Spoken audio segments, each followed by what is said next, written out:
मैं डॉक्टर भामा अग्रवाल आपके अपने यूट्यूब चैनल पर आपका स्वागत करती हूँ, अभिनंदन करती हूँ।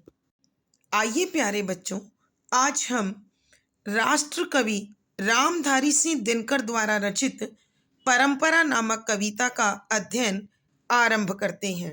जैसा कि कविता के नाम से हमें ज्ञात होता है, परंपरा मानव समाज की वो धरोहर है, वो विरासत है जो पीढ़ी दर पीढ़ी बढ़ती चली जा रही है और हमारे साथ चल रही है। इन परंपराओं से हमारे मन को विश्वास मिलता है, हमारी आस्था मजबूत होती है। ये मान्यताएं हमारी सभ्यता और संस्कृति के मूल में बसी हुई हैं।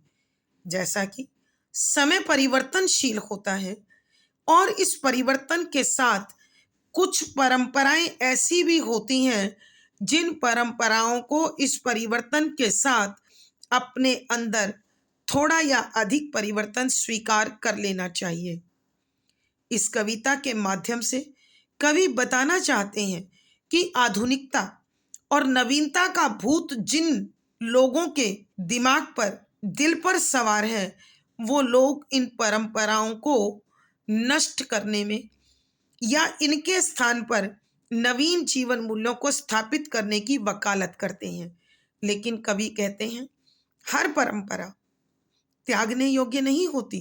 कुछ परंपराएं ऐसी हैं जो परंपराएं हमें जीना सिखाती हैं, हमारे जीने के मायने बदल देती हैं और बिखरते समाज को एकता के गठबंधन में जोड़कर एक सुंदर, सुव्यवस्थित, सुचारू समाज का निर्माण करती हैं। तो कवि कहते हैं, ऐसी मूल्यवान जीवनदायिनी परंपराओं को कभी भी नष्ट नहीं होने देना चाहिए और यदि समय के साथ किसी परंपरा में कुछ बदलाव की आवश्यकता है तो उसे सहजता से स्वीकार करना चाहिए और उस परिवर्तन के साथ परंपरा को बनाए रखना चाहिए। तो आइए हम प्रसंग और विशेष सहित परंपरा नामक इस कविता के पदों का अब अध्ययन आरंभ करते हैं। पद संख्या 4। कलमे लगाना जानते हो तो जरूर लगाओ, मगर ऐसे कि फलों में अपनी मिट्टी का स्वाद रहे। और यह बात याद रहे कि परंपरा चीनी नहीं, मधु है।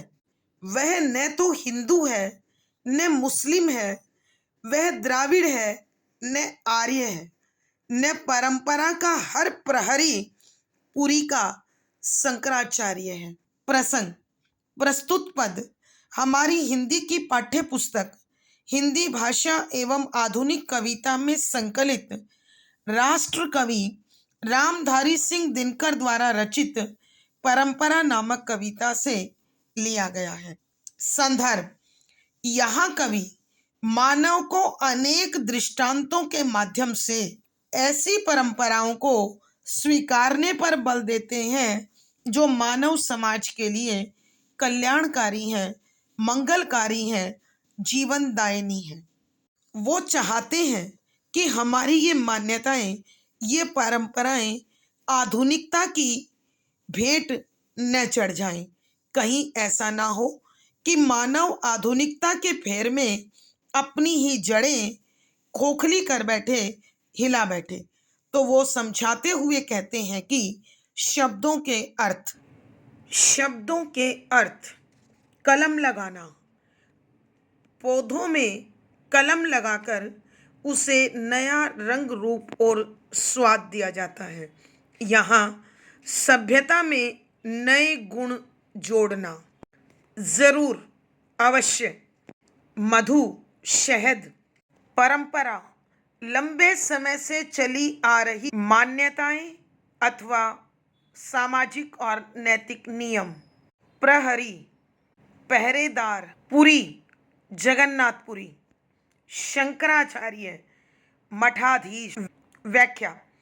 यहाँ कविवर दिनकर आधुनिकता के प्रेमी जन को संबोधित करते हुए कहते हैं कि हमारी परंपराएं, हमारी मान्यताएं हमारी पहचान है।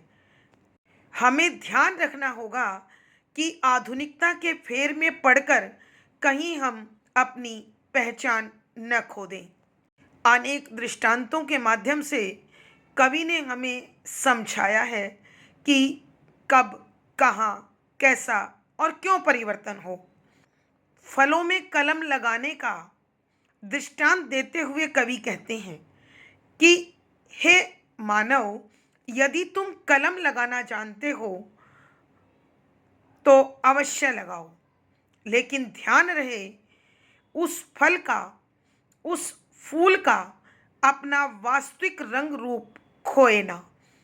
अर्थात मानव, यदि तुम आधुनिक जीवन मूल्यों की वकालत करते हो और उसे उचित समझते हो तो ध्यान रहे कि हमारे प्राचीन मूल्य, हमारा सामाजिक गठबंधन, हमारा नैतिक आदर्श कभी भी हिलना नहीं चाहिए, क्योंकि यही वो शाश्वत सनातन पहचान है जिसने हमें सारे संसार में श्रेष्ठ बनाया है, सर्वोत्तम बनाया है, अध्यात्म गुरु बनाया है, विश्व गुरु बनाया है। हमें वही परिवर्तन स्वीकार करने चाहिए, उन्हीं परिवर्तनों को अपनाना चाहिए जो हमारी परंपराओं, हमारी मान्यताओं, हमारे जीवन मूल्यों पर चोट न करते हों, बल्कि इनके सहायक बनकर, इनके साथी बनकर हमारे जीवन को एक नया विकास का क्रम प्रदान करें। हम उन्नति और उत्थान के एक नए आयाम से जुड़े, एक नए स्थान पर पहुँचें। कवि आगे मानव को सावधान करते हुए कहता है, सचेत करते हुए कहता है, सजग करते हुए कहता है कि हे मानव, ध्यान रहे ये हमारी परंपराएं चीनी नहीं है, शहद है।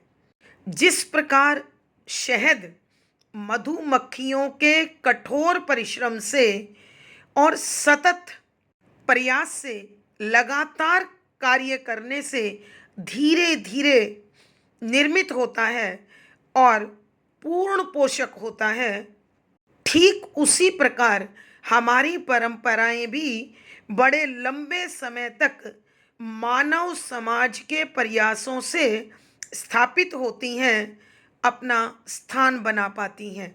ये परंपराएं चीनी नहीं हैं कि जिस प्रकार चीनी गन्ने को फैक्ट्री में ले जाकर तुरंत तैयार की जा सकती है, वैसे एकाएक किसी भी मान्यता को, किसी भी जीवन मूल्य को, किसी भी परंपरा को स्थापित नहीं किया जा सकता। ये परंपराएं एक दिन हमारी पहचान बनकर हमें मान सम्मान तो दिलाती ही हैं, हमारे मन को शक्ति, दृढ़ विश्वास और संबल भी प्रदान करती हैं। कवि समझाते हुए कहते हैं कि ये परंपराएं न किसी जाति की हैं, न किसी धर्म की हैं, न किसी संप्रदाय की हैं, न किसी पंथ की हैं और न ही किसी वर्ग की हैं, बल्कि ये मानवों के लगातार अथक प्रयास का परिणाम होती हैं। इसलिए इन्हें न तो हम हिंदू कह सकते हैं, न मुस्लिम कह सकते हैं, न ही द्राविड़ कह सकते हैं और न ही आर्य कह सकते हैं। इस परंपरा का प्रत्येक पहरेदार देश का, समाज का प्रत्येक नागरिक होता है, प्रत्येक मानव होता है। प्राणी के हृदय में नस नस में बसने वाली ये परंपराएं रक्त की भांति उसे सींचती हैं। इन लोगों के हृदयों में बसे हुए विश्वास का नाम परंपरा है, आस्था का नाम परंपरा है, संघर्ष का नाम परंपरा है, जीवन मूल्यों का नाम परंपरा है। इन परंपराओं का पहरेदार किसी भी पुरी का शंकराचार्य नहीं है। अर्थात कहने का भाव यह है, कोई भी धर्मगुरु इन परंपराओं का न रक्षक है और न ही निर्माता है। इनका निर्माता और इनका रक्षक साधारण मानव है, जिसकी कोशिशों से, जिसके प्रयत्नों से ये हमें प्राप्त होती हैं। कोई भी एक व्यक्ति न इसे बना सकता है और न ही इसे मिटा सकता है, भावार्थ।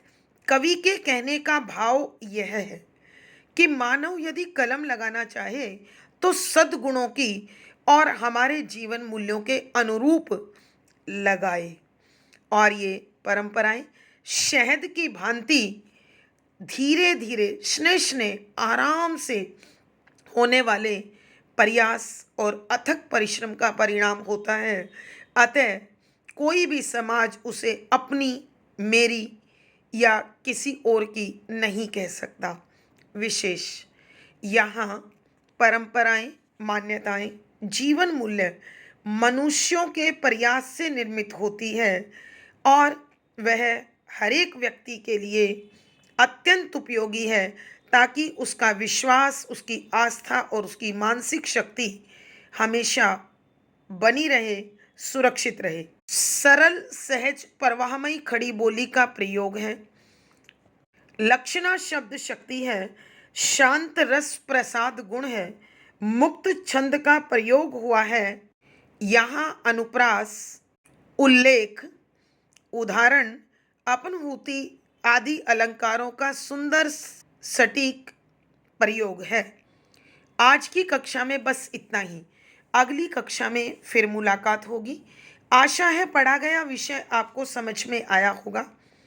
अपने भाव व विचार कमेंट बॉक्स में लिखें। वीडियो को लाइक करें, शेयर करें और ऐसी ही शैक्षणिक वीडियो के लिए चैनल सब्सक्राइब करें।